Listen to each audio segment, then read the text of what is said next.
tout se passe. Et tout ce que tu sais t'empêche de voir ce qui se passe pour de vrai. Parce que rien ne cesse de se passer. Tout arrive constamment. Et justement, de faire la conclusion sur ce que tu vois, ce que tu penses, ce que tu as envie de faire et de garder, empêche la perception de s'ouvrir à quelque chose de beaucoup plus grand. Donc, nous sommes, pour la plupart, omnibulés avec tout ce qu'on a pu garder comme étant quelque chose d'important. C'est-à-dire, tout ce que je suis devenu aujourd'hui, c'est l'ensemble de toutes les conclusions qui ont été faites de toute l'histoire de la race humaine, et je suis un paquet de mémoires qui répètent ça. Mais comme tu t'es identifié à cette mémoire, alors tu as l'impression que tu es là. Tu dis, je suis content, je suis malheureux, je suis américain, je suis chinois. Tout ça, ce sont des avis qui ont été donnés. Et en fait, sur ce que tu devrais être, mais ce n'est pas ce que tu es. Ce que tu es, en fait, n'a rien à voir avec ce qui se passe. Ce qui se passe, c'est les changements constants qui ne cessent jamais d'être différents. Tous ces changements se vivent dans le conflit, dans la divergence. Tout converge, en fait.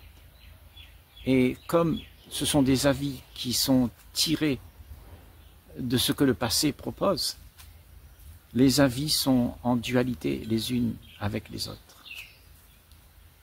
Nous avons, pour la plupart, des idées de comment la vie devrait être, comment je devrais faire, comment je vais y arriver, qu'est-ce qui se passera demain si les choses ne sont pas comme j'aime.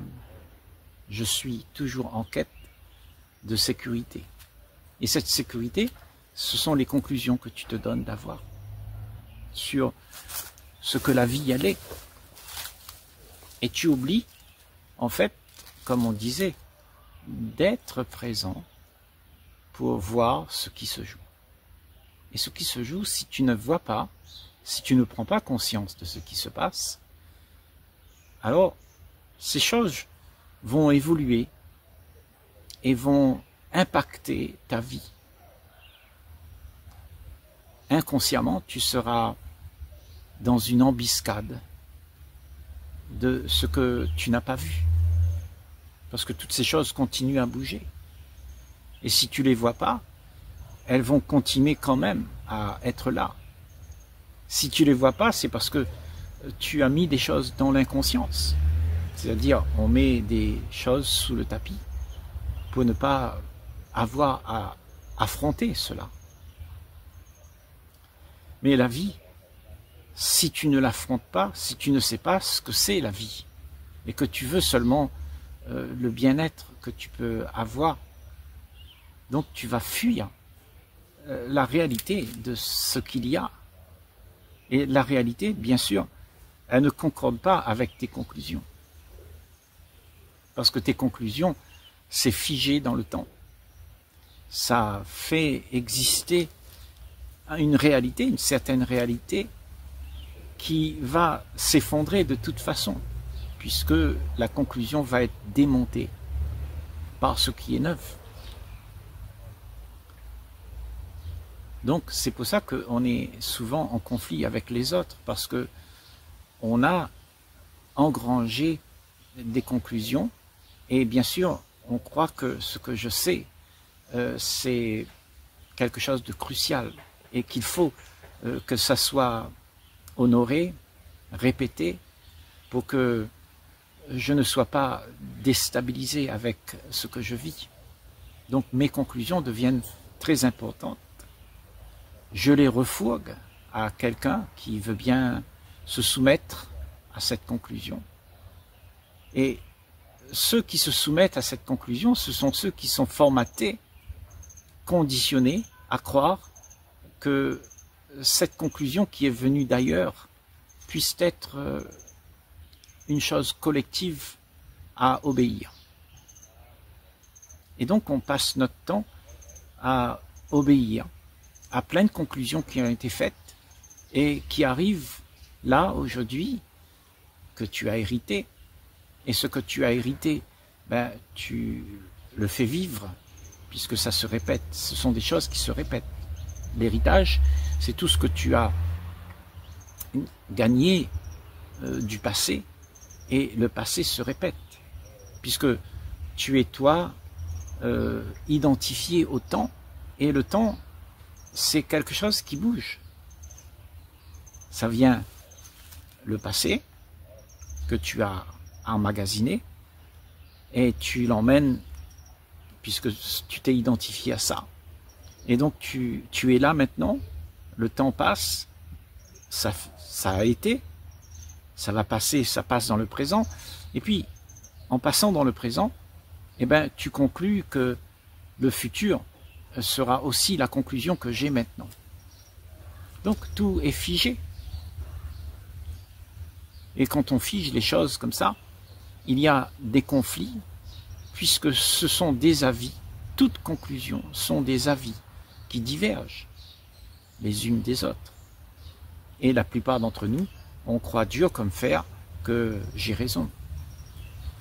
Et en fait, il n'y a personne qui a raison, puisque l'éternité ne peut pas avoir une conclusion. Ce que tu es, qui n'est pas né, qui ne va pas mourir, dans cette conscience-là, il n'y a pas de conclusion. Il y a juste tout le temps d'une œuvre, puisque c'est l'éternité. Rien ne se rabâche, rien ne se répète. Mais par le fait de répéter et de croire que, en s'identifiant à cette conclusion qui te rassure que ce qui est grand, immense, peut être contrôlé par une certaine conclusion, un certain savoir que tu as emmagasiné en disant maintenant je sais. Mais en fait, il n'y a rien, puisque le passé n'existe pas, le futur non plus.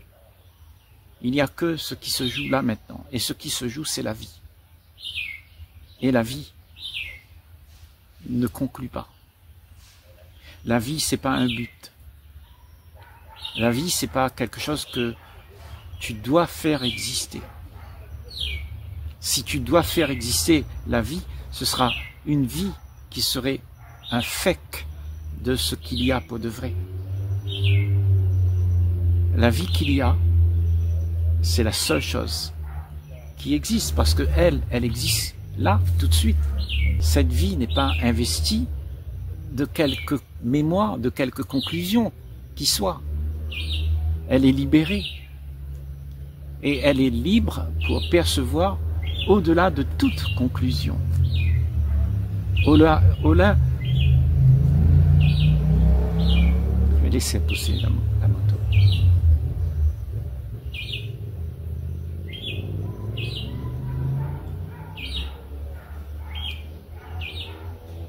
Cette vie est perçue par le prisme de tout ce que tu as appris.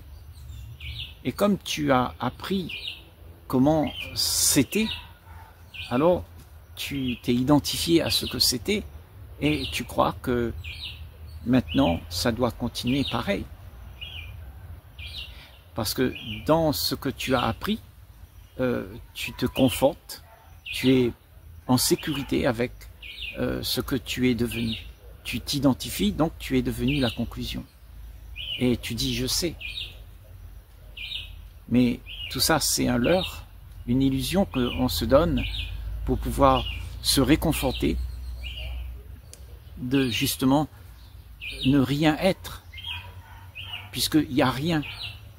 Il n'y a pas de commencement, il n'y a pas de fin. Il y a une éternité. Et ça, pour la plupart, comme on ne peut pas le concevoir, personne ne peut concevoir l'éternité. Parce que c'est quelque chose d'incompréhensible. Comment peux-tu comprendre quelque chose qui n'a pas de commencement et qui n'a pas de fin? C'est quoi? Avec un double décimètre, tu peux même pas mesurer tout ça. L'éternité ne se mesure pas. Il n'y a aucun moyen d'avoir un instrument pour mesurer cette éternité. Il est. Enfin, elle est l'éternité. Elle est là. Elle est ce qu'elle est. Et en fait, la réalité de la vie, c'est que tu es cette éternité. Et quand tu es cette éternité, tu n'es plus identifié à ce qui fut. Et ce qui fut a des marques, des jalons, des références. Et tout ça, ça te donne des conclusions. Mais le temps étant éphémère, ça n'existe pas le temps. Le temps, c'est tout ce que tu penses faire pour pouvoir avoir un but. Donc tu crées un lendemain, tu crées un commencement et tu crées une fin, là où tu dois aller. Mais tout ça, c'est une illusion. Parce que tout ce que tu peux faire ne peut pas se concrétiser dans la réalité. Et si elle se concrétise dans une certaine réalité, cette réalité sera une illusion. L'illusion de croire que tu es américain, que tu es chinois, que tu es grand, fort, et que tu as fait des choses et que tu en es fier. Tout ça, ce sont des réalités, mais qui sont éphémères et qui sont des illusions que tu te donnes pour pouvoir exister dedans.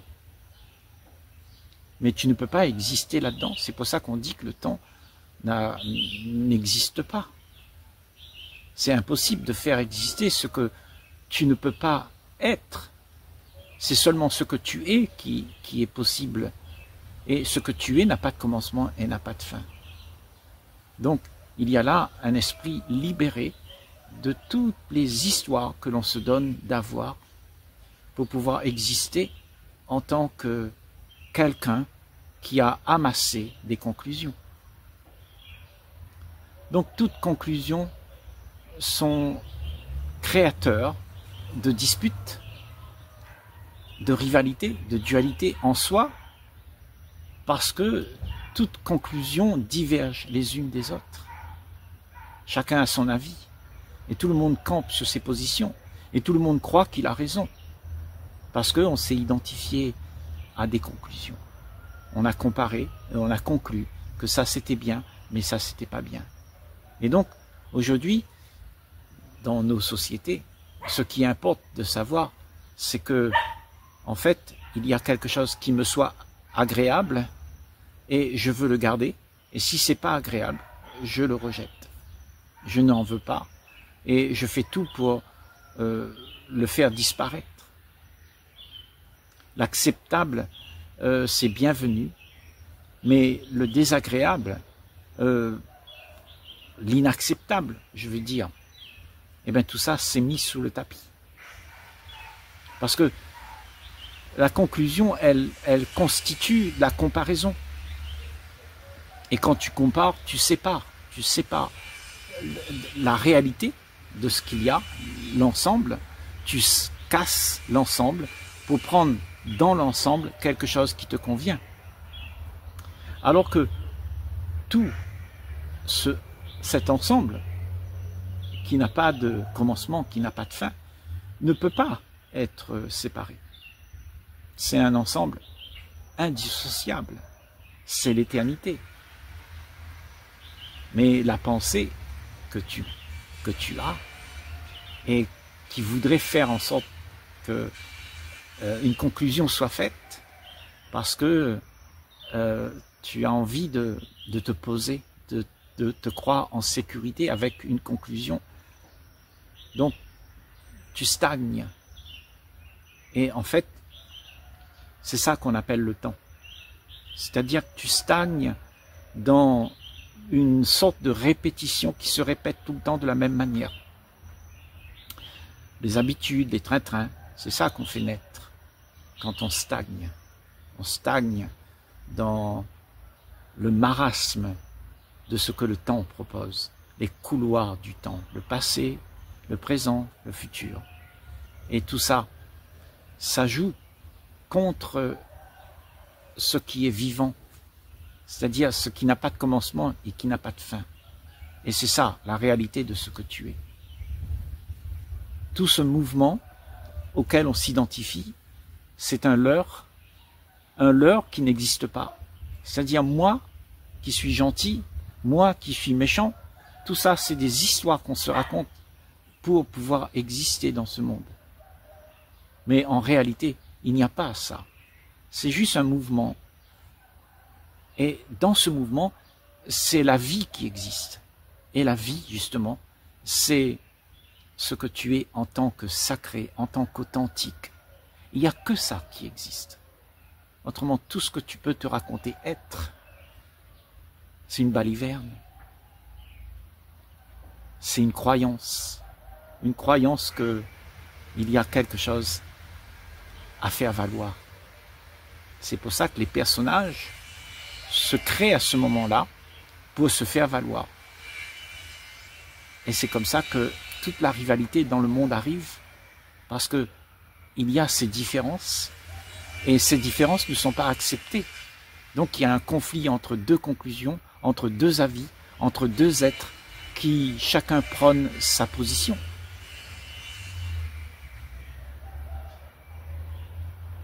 Se libérer de tout ça, ça va vouloir dire que tu acceptes de voir que tout ce que tu es devenu, c'est pas vrai.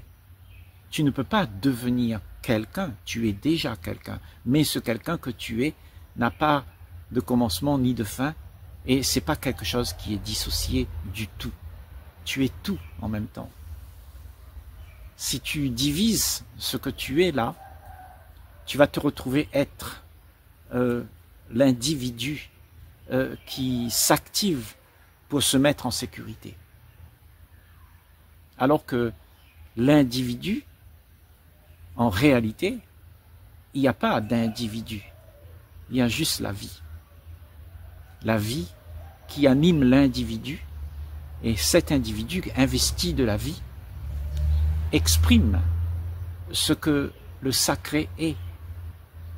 Mais il n'y a personne, il n'y a pas de personnage, il n'y a personne qui peut faire en sorte que tout ça puisse être autre chose. La vie, c'est la vérité. La vie, c'est ce qui est sacré. Et cette vie et ce sacré, c'est la nature même qui émane.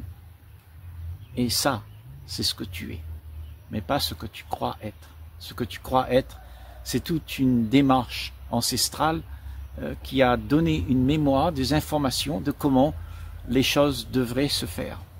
Donc tu joues le rôle de toutes ces choses-là et tu oublies qui tu es à ce moment-là. Ce que tu es, c'est quelque chose de resplendissant, de vivace, de vivant et qui est en dehors de tous les sentiers battus.